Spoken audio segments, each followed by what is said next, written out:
ഈ വിനീതനായ എൻ്റെ കന്നി പ്രസംഗമാണ് ഈ നിയമസഭയിലെ. എന്തെങ്കിലും പാളിച്ചകൾ പറ്റിയാൽ തിരുത്തി പുറത്തു തരണം. ഇങ്ങനൊരു അവസരം എനിക്ക് ലഭിക്കാൻ, എന്നെ നിയമസഭ അംഗമാക്കുവാൻ എന്നെ സഹായിച്ച പാർട്ടി നേതൃത്വത്തിലുള്ള നന്ദി ഞാൻ ആദ്യമേ അറിയിക്കുകയാണ്. അതിലുപരിയായി കക്ഷി രാഷ്ട്രീയത്തിന് അതീതമായി എന്നെ വിജയിപ്പിച്ച കൊയിലാണ്ടിക്കാരോടുള്ള കടപ്പാട് ഇവിടെ രേഖപ്പെടുത്തുന്നു. ഈ പ്രസംഗത്തിലുള്ള എനിക്ക് ഇരട്ടി മധുരമെന്ന് പറയുന്നത്, കേരളത്തിൻ്റെ പ്രഗത്ഭനായ മുഖ്യമന്ത്രി ശ്രീ വി.ഡി. സതീശൻ കേരളത്തിൻ്റെ മാറ്റത്തിനായി അവതരിപ്പിച്ച ബജറ്റിന് അനുകൂലമായി സംസാരിക്കാൻ അവസരം ലഭിച്ചു എന്നുള്ളത് എൻ്റെ കന്നി പ്രസംഗത്തിൻ്റെ ഇരട്ടി മധുരമായി ഞാൻ കാണുകയാണ്. ഞാൻ ഈ ബജറ്റിനെ പൂർണ്ണമായി പിന്തുണയ്ക്കുന്നു സാർ. അടഞ്ഞ ഒരു കേരളത്തിൽ നിന്നും തുറന്നൊരു കേരളത്തിലേക്കുള്ള വാതിലായിട്ടാണ് ഞാൻ ഈ ബജറ്റിനെ കാണുന്നത്. സർ, ഒരു മാറ്റത്തിനായിട്ടാണ് ഇത്തവണ കേരളം വോട്ട് ചെയ്തത്. ആ മാറ്റത്തിനിതാ ഭാവനാസമ്പൂർണമായ ഒരു സാമ്പത്തിക അടിത്തറ. കുമാരനാശാൻ്റെ ഒരു പ്രസിദ്ധമായ വരികളുണ്ട് സാർ, കാറ്റിരുമ്പുന്നുണ്ട് കേരളത്തിൽ. അതെ സാർ, കാറ്റിരുമ്പുകയാണ്. അത് വികസനത്തിൻ്റെ, പ്രതീക്ഷയുടെ, സ്വപ്ന സാക്ഷാത്കാരത്തിൻ്റെ, ജനാധിപത്യത്തിൻ്റെ എല്ലാം കാറ്റാണ്. അതിലുപരിയായി ജൻസി മുതൽ വയോജനങ്ങളുടെ ജനങ്ങളെ ഉൾക്കൊള്ളുന്ന സമീപനത്തിനുള്ള കാറ്റാണ്. എന്തെല്ലാം പദ്ധതികളാണ് സാർ പ്രഖ്യാപിച്ചത് കേരളത്തിന്. സത്യത്തിൽ നിന്ന് മലയാളിയുടെ മനസ്സ്, ഓരോ മലയാളിയുടെ മനസ്സിലും ദുബായിൽ നിന്നും ലോട്ടറി അടിച്ച പ്രതീതിയാണ്. ഞങ്ങൾ കോഴിക്കോട്ടുകാർക്ക് എന്തൊക്കെയാണ് സാർ ലഭിച്ചത്? ലൈറ്റ് മെട്രോ കേരളത്തിന് ഒരുപാട് ലഭിച്ചു.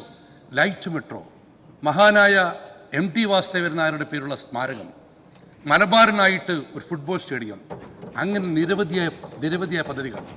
മാത്രമല്ല കോഴിക്കോടിനെ ഒരു IT ഹബ്ബാക്കി മാറ്റാനുള്ള പ്രഖ്യാപനം. ഇതെല്ലാം ഞങ്ങൾക്ക് ഒരുപാട് സന്തോഷമാകുന്നു. മുഖ്യമന്ത്രിയോടും സർക്കാരോടും നന്ദി പറയുന്നു.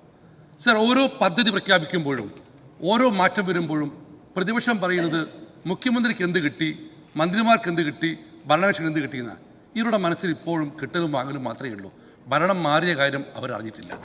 എന്തൊരു പ്രതീക്ഷയോടെയാണ് സാർ കേരളത്തെ ജനങ്ങൾ കാണുന്നത്.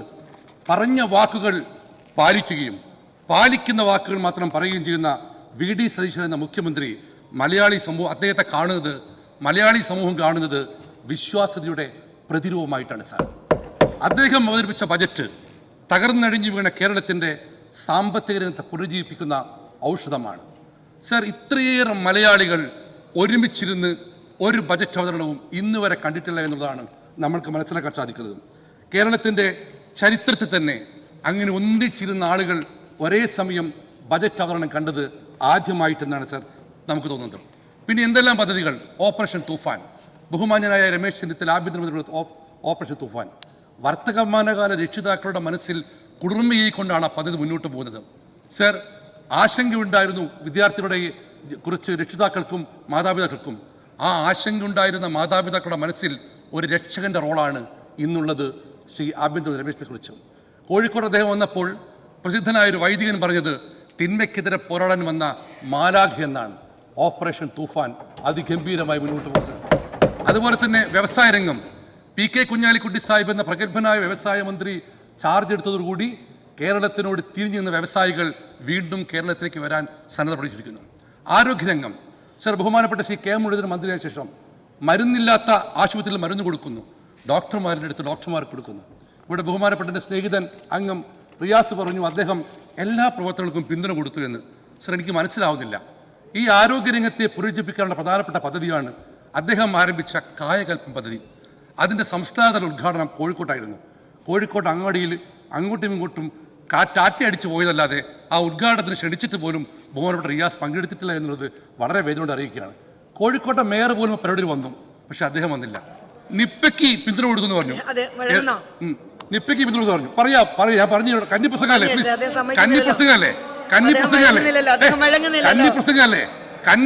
അവസരം തരൂ, പറഞ്ഞോളൂ.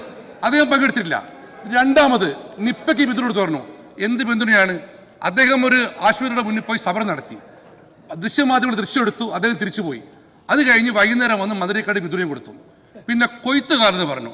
ഒരു കാര്യം പറയാം സാർ, കൊയ്ത്തുകാലം എന്ന് അദ്ദേഹം പറഞ്ഞത് കഴിഞ്ഞ 5 വർഷക്കാലത്തെ ഓർമ്മയില്ലെന്നായിരിക്കും. അന്ന് ആ കാലം അവിടുത്തെ മന്ത്രിമാർക്കും പാർട്ടി നേതാക്കൾക്കും കൊയ്ത്തുകാലം. പക്ഷെ V.D. സതീശൻ മുഖ്യമന്ത്രിയായ കേരളത്തിൽ കൊയ്ത്തുകാലം സാധാരണ ജനങ്ങൾക്കാണ്, മന്ത്രിമാർക്ക് നേതാക്കൾ പോലെ സാർ. പിന്നെ സർ, കേരളത്തിലെ മന്ത്രിമാർ സ്വന്തം വകുപ്പിനെ കർമ്മോത്സവമാക്കി മാറ്റുന്ന മന്ത്രിമാർ എല്ലാവരെയും വിസ്മയത്തോടു കൂടിയാണ് സാർ കേരളീയ ജനത നോക്കി കാണുന്നത്.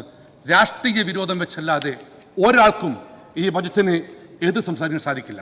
സർ, ബജറ്റ് പ്രഖ്യാപനത്തിന് മുമ്പ് തെരഞ്ഞെടുപ്പ് വാഗ്ദാനം പാലിച്ച സർക്കാരാണ് സർക്കാർ. പ്രിയദർശിനി സർവീസ് ആരംഭിച്ചു. അതിൻ്റെ കോഴിക്കോട്ടായിരുന്നു ഉദ്ഘാടനം. ഞാനും ഇതിൽ പങ്കെടുത്തിരുന്നു.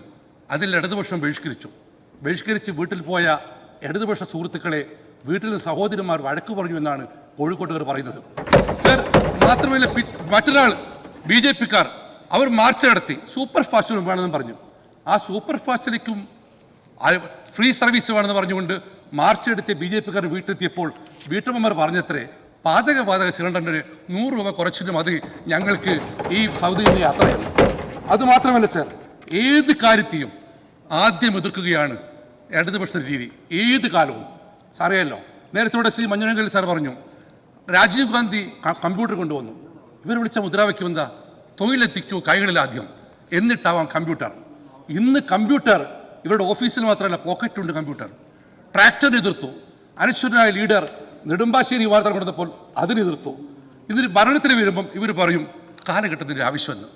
ഇപ്പോൾ എനിക്ക് പറയാനുള്ളത്, ഇനി ഒരിക്കൽ പോലും ഒരു അധികാരത്തിൽ വരില്ല. അതുകൊണ്ട് ഈ ബജറ്റിനെ കാലഘട്ടത്തിൻ്റെ ആവശ്യമെന്ന് പറഞ്ഞ് പിന്തുണയ്ക്കാൻ ഇപ്പോഴെങ്കിലും തയ്യാറാവണമെന്നാണ് എനിക്ക് വിനിയോഗം പറയാനുള്ളത്. ബജറ്റിനെ എതിർത്തുകൊണ്ട് ബഹുമാനപ്പെട്ട രവീന്ദ്രൻ സാർ സംസാരിച്ചു. അദ്ദേഹവുമായി എനിക്ക് വ്യക്തിപരമായ പരിചയമില്ല. പക്ഷേ അദ്ദേഹത്തിൻ്റെ കഴിവിനോട് ഒരുപാട് ബഹുമാനവും ഇഷ്ടവുമുണ്ട്. സർ, ഞാനൊരിക്കൽ തൃശ്ശൂരിൽ യാത്ര ചെയ്യുമ്പോൾ അദ്ദേഹത്തിൻ്റെ ഒരു പ്രസംഗം കേട്ടിരുന്നു. അതൊരു വലിയൊരു ബ്ലോക്കിലാണ്. ഞാൻ ഇതിലെ ഗതാഗത കുരുക്കിൽ നിൽക്കുമ്പോഴാണ് അദ്ദേഹം ഇങ്ങനെ പറയുകയാണ്, എന്തുകൊണ്ട് പൂച്ച പറക്കാത്തത് എന്തുകൊണ്ട്. അപ്പം ഞാൻ ആ പ്രസംഗം കിട്ടി ഇങ്ങനെ പോയി ട്രാഫിക് ബ്ലോക്ക് പറഞ്ഞപ്പം 12 മിനിറ്റ് കഴിഞ്ഞിട്ടും പൂച്ച പറക്കാത്തതിൻ്റെ കാരണം അദ്ദേഹം പറഞ്ഞിട്ടില്ല. അപ്പം അദ്ദേഹം എന്തൊക്കെയോട് പ്രസംഗിച്ചിട്ടുണ്ട്. അദ്ദേഹം നല്ല വീറുള്ള മനുഷ്യനാണ്. അത് നവലിബറലിസം, ഫാസിസം, ക്യാപിറ്റലിസം. പക്ഷെ അത് എന്താണ് ഉദ്ദേശിച്ചതെന്ന് അദ്ദേഹത്തിന് മനസ്സിലാക്കി അറിയില്ല. കേട്ട് ഞങ്ങൾക്ക് മനസ്സിലായില്ല. ചിലപ്പോൾ ഇവരെ കൊണ്ടായിരിക്കാം. അതുപോലെ സർ, ബഹുമാനപ്പെട്ട അതിൽ അദ്ദേഹം പറഞ്ഞു ഇവിടെ ഉദ്യോഗസ്ഥർക്കൊന്നും ചെയ്യില്ല, DA കുടിശ്ശിക കൊടുത്തില്ല. സർ, ആരാ DA കുടിശ്ശിക ഉണ്ടാക്കിയത്? കേരളത്തിൻ്റെ ചരിത്രത്തിലാദ്യമായി ശമ്പള പരിഷ്കരണത്തിന് കമ്മീഷനൊക്കെ സർക്കാർ അങ്ങനെ കുറ്റപ്പെടുത്തുന്നു. ഏതായാലും ഒരു കാര്യമേ പറയുന്നുള്ളൂ, കാലത്തിനനുസരിച്ച് മാറണമെങ്കിൽ ഇനിയെങ്കിലും ഇടതുപക്ഷം തയ്യാറാവണം. സർ, ഞാൻ വരുന്നത് കൊയിലാണ്ടിയിൽ നിന്നാണ്. സർ, കൊയിലാണ്ടി പടിഞ്ഞാറ് അറബിക്കടലും കിഴക്ക് അകലാപ്പുഴയും നടുക്ക് ചെയ്യുന്ന സ്ഥലമാണ് സാർ. അതിന് ഒരുപാട് ദേശീയ പാരമ്പര്യമുണ്ട് സാർ. ഒരുപാട് ചരിത്ര പ്രാധാന്യമുണ്ട്. വാസ്കോഡ് ഗാമ വന്നിറങ്ങിയ കാപ്പാട് കൊയിലാണ്ടിയിലാണ് സാർ. അതുപോലെ തന്നെ വീരപുരുഷനായിരുന്ന കുഞ്ഞാലിമരക്കാരുടെ ജന്മസ്ഥലവും ആയ കോട്ടയ്ക്കലും കൊയിലാണ്ടിയിലാണ്. അവിടെയാണ് കേളപ്പജിയുടെയും ബാഫിക് തങ്ങളുടെയും ജന്മനാട്. CH മുഹമ്മദ് കോയും VR കൃഷ്ണയും വിദ്യാഭ്യസിച്ച മണ്ണും കൊയിലാണ്ടിയിലാണ്. ഒട്ടനവധി CK ഗോവിന്ദനെ പോലുള്ള മഹാരഥന്മാരുടെ കർമ്മഭൂമിയായിരുന്നു കൊയിലാണ്ടി. 32 കിലോമീറ്ററോളം തീരദേശമാണ് സാർ. ആ കൊയിലാണ്ടിക്ക് ഈ സാമ്പത്തിക പരിമിതിയിലും ഒരുപാട് പദ്ധതികൾ ബഹുമാനപ്പെട്ട മുഖ്യമന്ത്രി അനുവദിച്ചിട്ടുണ്ട്. അതിന് മുഖ്യമന്ത്രി ഒരുപാട് നന്ദി പറയുന്നു. പക്ഷേ 32 കിലോമീറ്ററുള്ള തീരദേശമുള്ള കൊയിലാണ്ടിയിൽ അവിടെ സർ ഏറ്റവും കൂടുതൽ മത്സ്യബന്ധനം ലഭിക്കുന്ന സ്ഥലമാണ്. തിക്കോടിയുടെയും മൂടാടി പഞ്ചായത്തിൻ്റെയും നടുക്ക് സ്ഥിതി ചെയ്യുന്ന കോടിക്കൽ എന്ന് പറയുന്ന തീരം. ആ തീരത്ത് ഒരു മിനി ഫിഷിംഗ് ഹാർബർ തരണമെന്ന് മുഖ്യമന്ത്രി അഭ്യർത്ഥിച്ചുകൊണ്ട് അദ്ദേഹത്തിൻ്റെ മറുപടി പ്രസംഗത്തിൽ കടലോര മക്കൾക്കുള്ള ആശ്വാസമായി ആ മിനി ഫിഷിംഗ് ഹാർബർ അനുവദിക്കുന്ന പ്രതീക്ഷയോടുകൂടി ഈ ബജറ്റിനെ പരിപൂർണമായി പിന്തുണച്ചുകൊണ്ട് ഞാൻ എൻ്റെ പ്രസംഗം അവസാനിപ്പിക്കും സാർ. നമസ്കാരം.